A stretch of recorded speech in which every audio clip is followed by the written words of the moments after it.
Alright guys, I think I've calmed down a little bit now.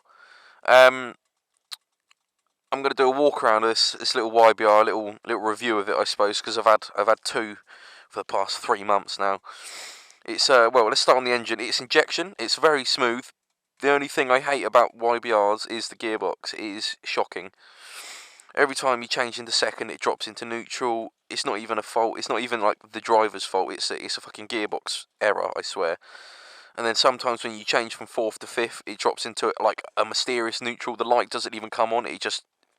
Get off my fucking bike, you little fly. Sorry about that.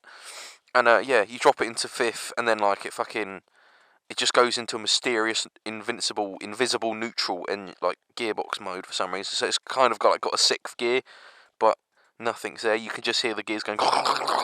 So obviously you pull the clutch in and you just change back to fourth because you shit yourself. So yeah, it starts off with the wheels and the tyres, I suppose. This bike's got actually better tyres than my but the other one I had. This one's got like I don't know what you call them, but what make are they? Let's have a look. They say sporty. Sporty tyres. Oh, lovely. Well, yeah, whatever they are, they're much better than the other ones that are on that other YBR. They're much grippier. They're much more smooth. They're almost slicks. They're just cool. Look at the wheels. They're really cheap. Like a YBR, I would say, is probably the perfect starting bike. It's just perfect to get used to because you got to get. Excuse me, sorry. Got to get used to a few faults, you know. It's injection, so it's super smooth. It's super fuel efficient. I reckon if you drive this bike, you know, sensibly, top it out. In the manual, it says when you first get the bike, when you got to wear the engine, you got to let the piston mate with the engine. It's called the mating process of the piston getting more compact because of the heat and the pressure, and obviously you're not allowed to go above 5,000 revs. What my argument is 5,000 revs on this bike is about 35, 40 mile an hour, which is pathetic. You might as well buy a moped.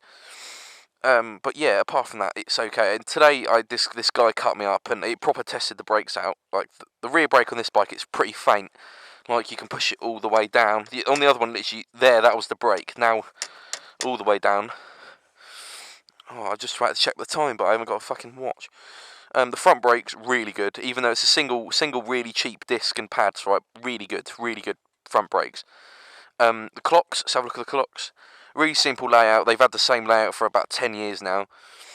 Apparently it do 90 mile an hour. I doubt it.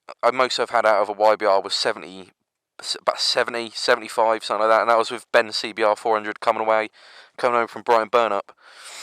And that was downhill, obviously. The most I've had out of it in a straight line is about 65. But to be honest with you, if it's only a 125, it's not going to do like 140, is it? So that's pretty good. There's the number plate if you want to do whatever you want to do. I don't see why people are afraid of it putting the number plate on. But this isn't even my bike, so go right ahead. The exhaust, really shit. Hate it. It's plastic. It's already started to rust. It's very hot. I don't know. Ow! Shit. It started to rust around the outside there. Rust all down there. Plastic cover. I don't see why it hasn't melted yet. Plastic cover. Two rear shocks, obviously not Olin's, obviously, calm down guys. They're adjustable, but I don't see the point because they're shit anyway. This is the restriction pipe, and it's got a restriction in the, the start of the downpipe. There's like a, say this is like the whole say that's the piston, no, the cylinder there, right? And this is the exhaust, right? It's like that. It's extra small, so it only can let a little bit more air out. I suppose if you sanded that down, you probably get about 70 out of it in a straight line, I suppose. And I've heard these with a better pipe, and they do sound amazing. They're probably like dirt bike noises. But yeah, super reliable. Starts first time every time. I really like the headlight. I really want this headlight in Susie. It's just a nice headlight. It's just nice, simple, round, bit of chrome around it. Yeah, it is real chrome, don't worry, it's not just plastic. That's that. Let's go towards more the rear end. The indicators, they're not massive, but they're very easy to see, especially in fog and rain, because they're quite bright. Rear tyre, pretty much just about a centimetre thicker than the front tyre, not really amazing. Rear drum, they are quite good, but obviously drums aren't as good as discs, so I would prefer it if it had a rear disc. I think they should do that for their 2013 model. They should just put chunky tyres on it to make, obviously, make it look more intimidating instead of just skinny biked. I got push bike tyres thicker than that. And what else would you yeah, thick tyres, discs, front and rear, and probably a better looking exhaust. You know what I mean? It's a bit of a pathetic looking exhaust. And yeah, and I think if you get a black model like this, they should paint the engine black.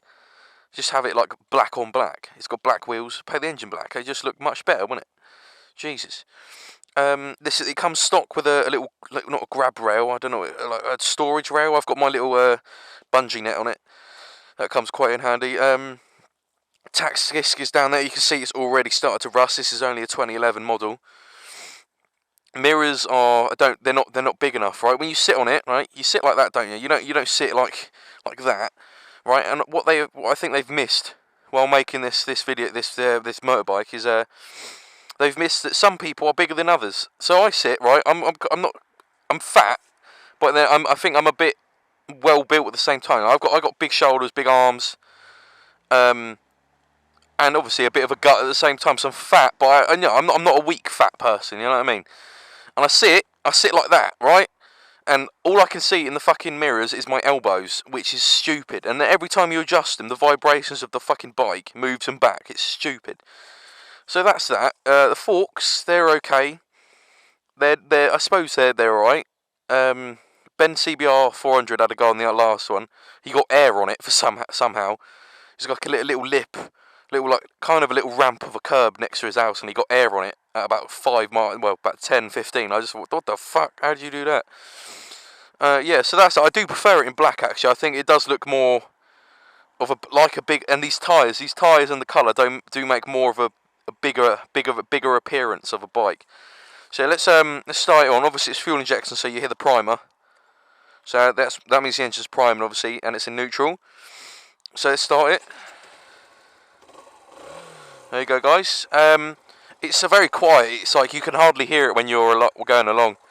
When I pull up to my mate's house, they don't even hear me pull up. It's just very quiet. But it's very nippy. I'm quite surprised. I'm not gonna lie. It is very nippy. It's a nice bike, but I wouldn't love to own one. I would have one, obviously. I wouldn't complain. It gets you about, and it's extremely reliable, and it'll probably pass every single MOT you put it through. But it's just not my kind of bike, I'm afraid. So yeah, let's have a quick little look at the engine and shit. See, that's all the that's the obviously that's HD cap, spark plugs underneath that. That's the clutch cable right there. This is the what do you call it? Fuel injector is there. That goes through the carburetor, mixes with the air to fuel mixture, and then goes into the cylinder. Obviously, your gearbox. This is your engine oil in there. That's your rear brake. What do you call it? I don't even know what you call it. Sensor to make sure the light works, I suppose. But yeah, it's a fairly good engine. But it's just if you kept the engine the way it was, and got rid of the gearbox and got like just a decent gearbox that worked, or if they took like a recall for like 2012 and then 13 and then fixed the problem, it would be a decent bike. You know what I mean? It's just the gearbox that lets this bike down. So yeah, that's that, guys. That's a little walk around video. Hope you liked it, and yeah, ciao.